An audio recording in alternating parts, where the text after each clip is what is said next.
With us tonight in the PTV studio is Undersecretary Erickson Balmes of the Department of Justice. Good evening, USec Balmes, and welcome to PTV News. Good evening, Ms. Cathy, and good evening to our viewers.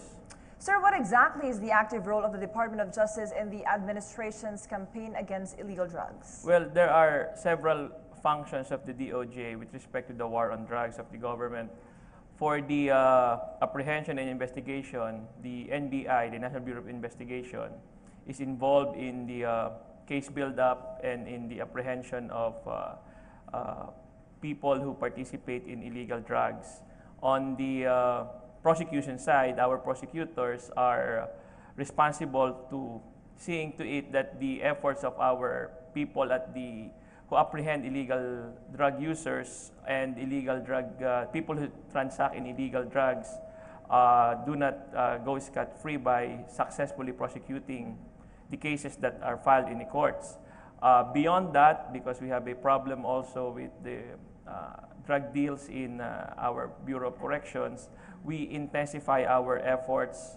The Bureau of Correction is part of the DOJ family, and we do our best to intensify the efforts to curb the sale and transaction of drugs that are transacted inside the Bureau of Corrections and all our penal colonies. Speaking of which, former DOJ Secretary Leila de Lima was caught in the mire of illegal drugs when she was allegedly involved in the trade inside the National Bilibid prisons. What is the update on the case on this? Well, the case is still pending with 3 regional trial court branches in Muntinlupa, and we all know that there's still a Supreme Court case where former Secretary de Lima is challenging the jurisdiction of the DOJ. But that is all I can comment for now because it's still pending with the courts. Sir, the regional trial court in Muntinlupa City dismissed the petition. How does this relate to the ongoing case? Well, Cathy, the case is, the DOJ has already sought reconsideration of the ruling of the Muntinlupa Regional Trial Court, but we are still confident that since the court will still decide the mother case based on the evidence that we will present, we have yet to present our evidence in a full-blown trial, we still believe that our case is still very strong. The decision of the court not to consolidate, they did not even tackle the evidence yet to be presented. After the revelations at the situation of the NBP, how is the National Bilibid prisons now? Last time we heard staff members were stationed there to really revamp the whole system. Are they still there? The SAP are still part of the complement that guards the maximum security section of the NBP, and they have contributed greatly to making sure that we have curbed, or we have made, to borrow the words of Secretary Aguirre, our Justice Secretary, we have made great inroads in the fight against drugs, so much so that in one of the facts presented last week in the government's number forum is the steep increase in the price of street value of shabu, that from 2013 to 2015, you can get it at 8,000 per grams. Now it's being sold at around 15,000 on the average per gram.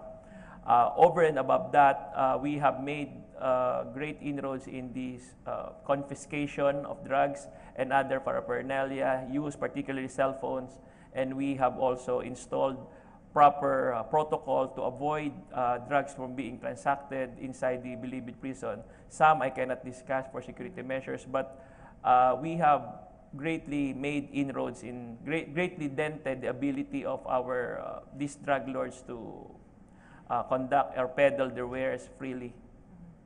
And of course, at the moment, the talk on the EJ case have been very hot. What is your take on this? Well,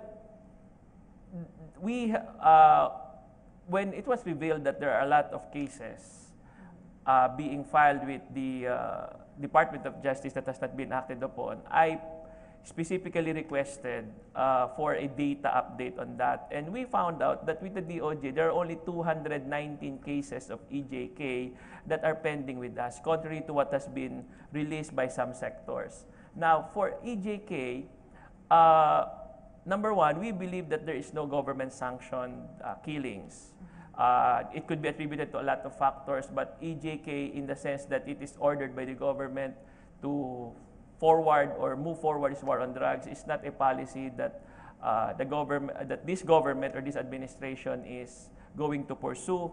More particularly, we at the Department of Justice will not tolerate that. We have yet to see, we have yet to hear a verbal or express order that we should tolerate that, and we will not be a party to it.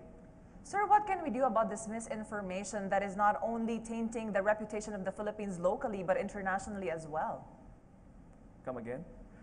What can we do about the misinformation, about the number of extrajudicial killings, which is tainting the reputation of the Philippines locally and internationally as well? Last week's number forum is one step forward.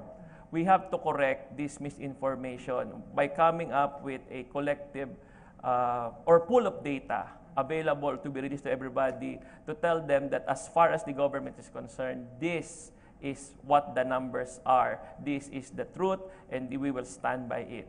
Beyond that, we try to share or blast all of this to everybody by all forms, either in the mainstream media or in the social media.